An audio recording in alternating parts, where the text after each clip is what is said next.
I've not seen you for a little while, Max. I think the last time I saw you was at that wonderful Integrate show back in late August last year in Melbourne. 2020 came along. How's it been for you this year? Describe how the year's gone for TAG. Yeah, well, it started very well, obviously. January is a big vacation month for Australians. So that was great. But at the start of March, a group of us went out on the TAG Cares project to Armada, which is south of Ayers Rock. And it was straight after that, while we were still in Alice Springs, that the reality of the COVID started to sink in. I mean, I had a long drive back from Alice Springs and had plenty of phone discussions on the way. And when I got back to Sydney, our health and safety issues were in place. Everyone who could be set up at home was working from home. We separated our warehouses with A and B teams. Service was in 2 locations and sanitizers were squirted and sprayed around everywhere. It's good that you put those contingencies in place and you've been able to function. Tell me how business has gone on since March for you. Our approach was dictated by the concept of the TAG family. It's something that we hold very dear. The strategy really revolved around 3 things. I mean, firstly, TAG, we made it very clear to everyone at the very start that we're in this together. TAG has a staff of 43, so we're not a huge by any measure, but as we said at the time, we haven't assembled the best team in the industry just to dissolve it when the going gets tough. And the eternal commitment was there's 43 of us going into this, there'll be 43 of us coming out. No one's going to be left behind. And if that means the ship goes down, then, so be it. We all go down together. There was a huge amount of anxiety. Obviously, people had friends and family that were being retrenched, furloughed, etc. So the message from us was there'll be no furloughs, there'll be no forced leave, there'll be no short weeks. And, if we have a bad month, if we have 2 bad months, if we have 3 bad months in a row, then, that's just the way it is. That's business risk. That's the risk we take. So we'll get through this and we'll get through it together. But we need everyone to be 100% committed to make this thing work. We need to be proactive. We need to take every opportunity to dig deep for TAG, to run the extra mile, to each be our very, very best. And let's connect.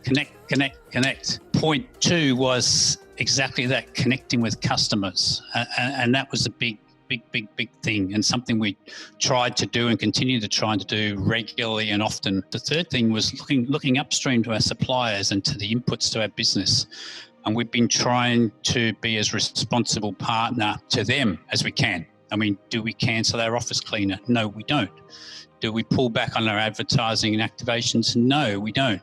Do we cancel orders? No, we don't. Especially with our suppliers, they have a way more complex business than us. Now, you had a great point in 2008, I believe, when you took an Audio Technica. That introduced you to the wacky world of consumer and retail. How's that helped you at all during this 3-month period? What's really helped us is having this broad cross-section of products. And, we're very, very fortunate in that respect. Obviously, the systems business has been very strong. The live production has been, awful. But the consumer business has also been relatively strong. Surprisingly, turntables has been strong. We've sold huge numbers of USB microphones, for example, and headsets. Let's move on. Let's talk about the Armada project you were talking about earlier, because I'm a little bit clueless on this one. We went out to Armada and we helped that school and local musicians, and we took an ampervan load of audio and musical equipment, and we spent some days teaching the kids about audio. And while we were there, we met up with this local band who were super impressive musicians. And we asked them, did they have any recordings of their music? And they said, no. We said, is that something that you want? And they said, ooh, which is Pidginjara for yes.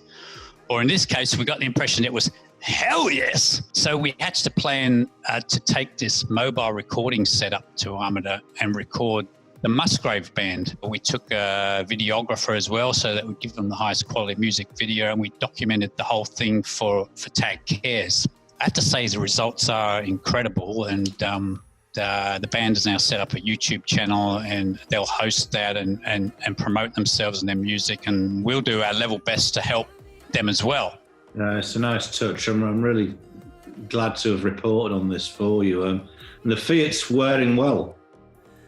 The Fiat, yeah, the Fiat's going great. The Amper van, it has been quite busy in Sydney. It's not quite the open roads of the Nullarbor, but it's been doing various freight movements around Sydney, and Slick Rick has been using it for some of his mercy missions. He took it to Boggabilla up on the Queensland border recently with a van load of clothes and food and essentials for the Indigenous community up there. Tell me more about Slick Rick, because he got Slick Rick. Yeah, I'm very glad you asked that. A couple of years, Slick Rick joined our warehouse team, but we soon discovered that Slick Rick was no ordinary bloke. He has a problem with giving. He can't stop giving. For example, he's formed a team to provide for the homeless, and it's a registered charity now called Street Heart. And he provides, several nights a week. He's delivering food and essentials to the homeless. He's the president of the King's Cross Bikers, who do regular charity runs to hospitalised kids, and I'm meeting hundreds of kids. He was taking van loads of essentials out to the hardest hit areas when the bushfires were raging.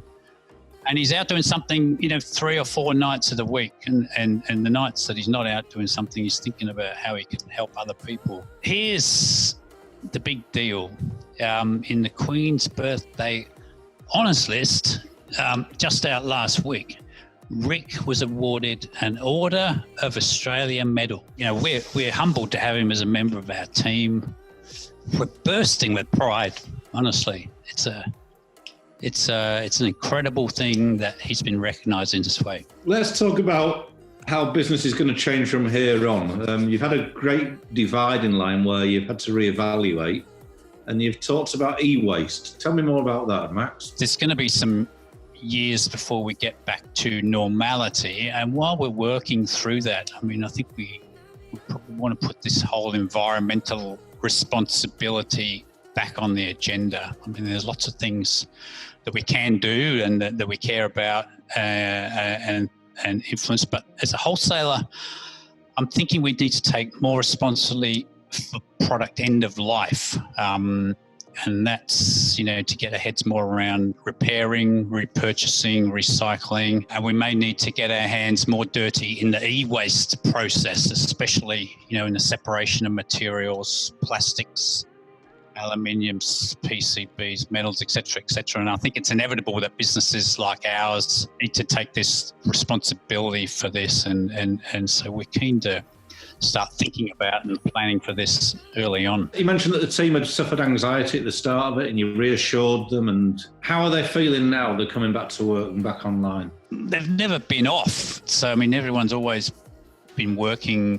Connected, of course, yes, sorry. Doing their whole.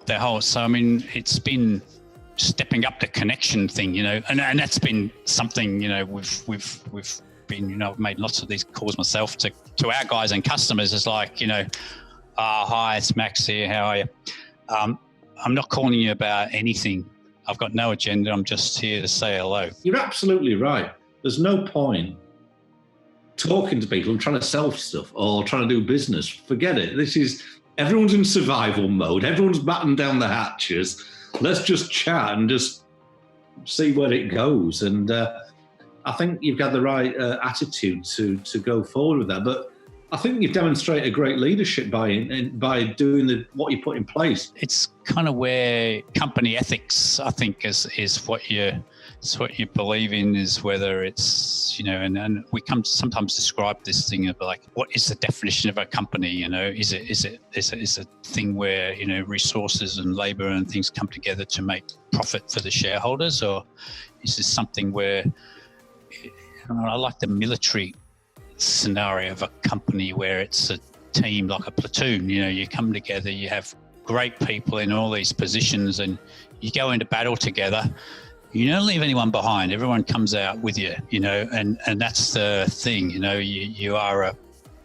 You're a group of people that come together, works together, achieves together. And and it's funny thing. We were interviewing someone the other day with Megan, our receptionist. And I said to this person who's being interviewed, it's a nice place to work here at TAG. It's quite good, isn't it, Megan? And Megan said, Yeah, it's not really like work. It's more of a place where you come to spend time with your friends. I couldn't describe it any better.